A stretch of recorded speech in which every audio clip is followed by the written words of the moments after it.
Le président Laurent Gbagbo tient tout d'abord à vous remercier d'avoir répondu à cette invitation, preuve de l'importance que vous accordez à la vie démocratique de notre pays et à la nécessaire information de nos concitoyens. Il tient à préciser que cette rencontre est la première, mais ne sera pas la dernière. Il tient à ce qu'un point détaillé vous soit fait régulièrement quant à l'évolution de la situation politique du pays. Par cette déclaration, son Excellence le président Laurent Gbagbo, ancien président de la République de Côte d'Ivoire, président du PPACI, souhaite faire le point des activités menées ces derniers jours, notamment les consultations qu'il a engagées avec de nombreux acteurs politiques à la suite de la décision du Conseil constitutionnel rendue le 8 septembre dernier.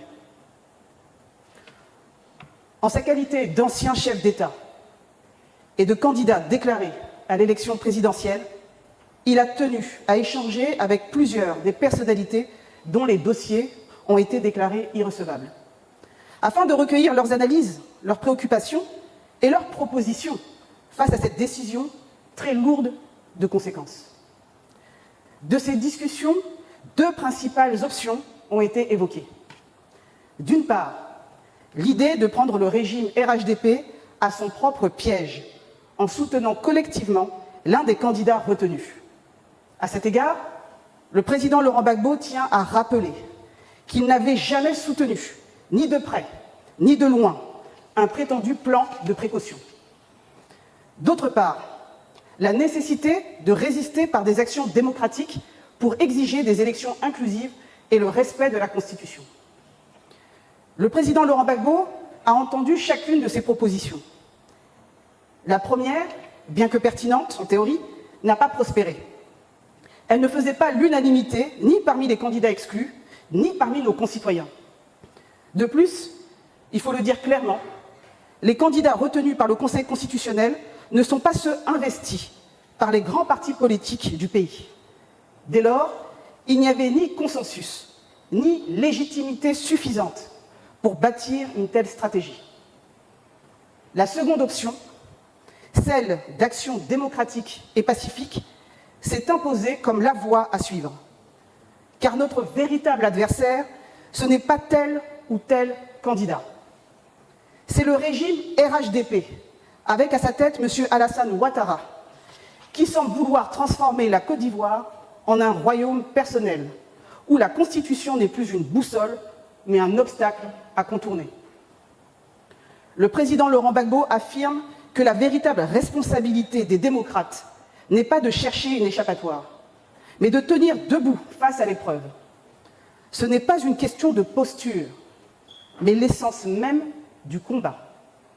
Garantir une alternance démocratique, préserver les libertés publiques et assurer la dignité du peuple ivoirien. Aujourd'hui, ce qui est en jeu dépasse la seule élection présidentielle. Ce qui est en jeu, c'est la survie de notre démocratie. C'est le respect de nos libertés publiques. C'est l'avenir même de notre nation.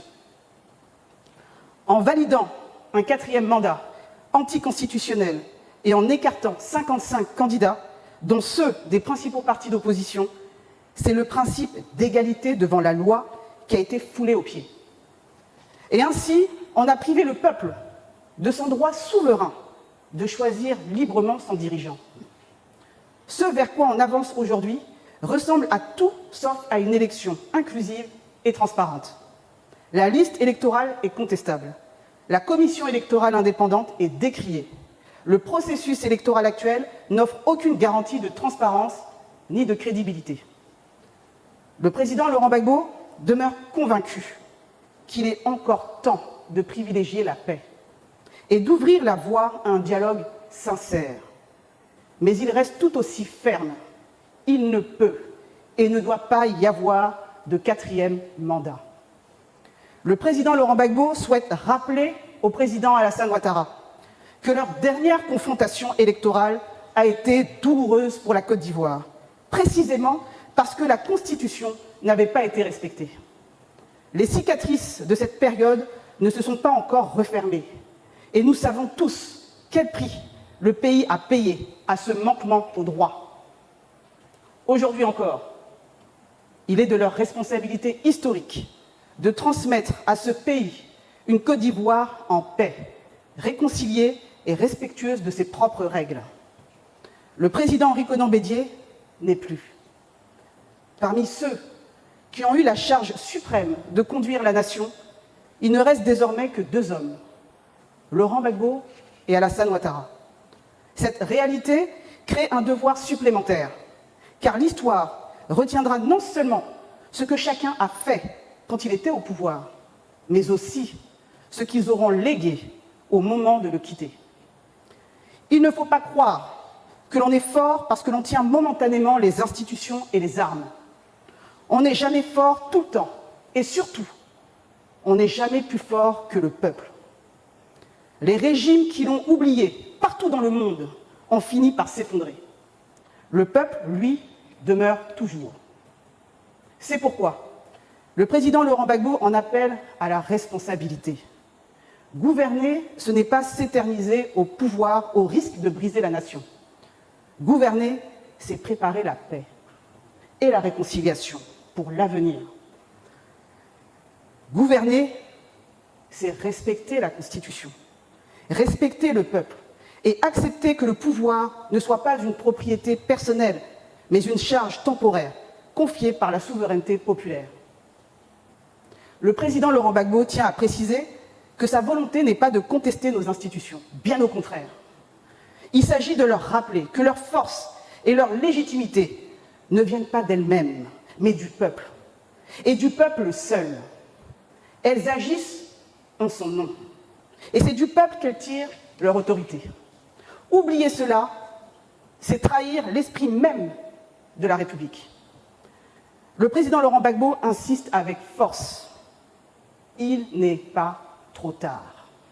Il est encore temps de rompre avec cette logique de confiscation. Il est encore temps de revenir aux fondamentaux de la démocratie, la souveraineté du peuple, l'égalité de tous devant la loi et la vérité des urnes. Le peuple ivoirien doit être celui qui décide. Lui seul détient le droit de dire qui doit le gouverner. Ce droit ne peut pas être confisqué, encore moins marchandé. Le lui retirer, c'est condamner notre pays à l'instabilité. Le lui restituer, c'est ouvrir la voie à la paix, à la réconciliation et à la dignité nationale. Son Excellence, le président Laurent Gbagbo, tient à rappeler que c'est unis que nous serons plus forts que la peur. Déterminés, nous serons plus forts que la répression. Mobilisés, nous serons plus forts que toutes les manœuvres. Ainsi s'achève la déclaration faite au nom du président Gbagbo. Je vous remercie.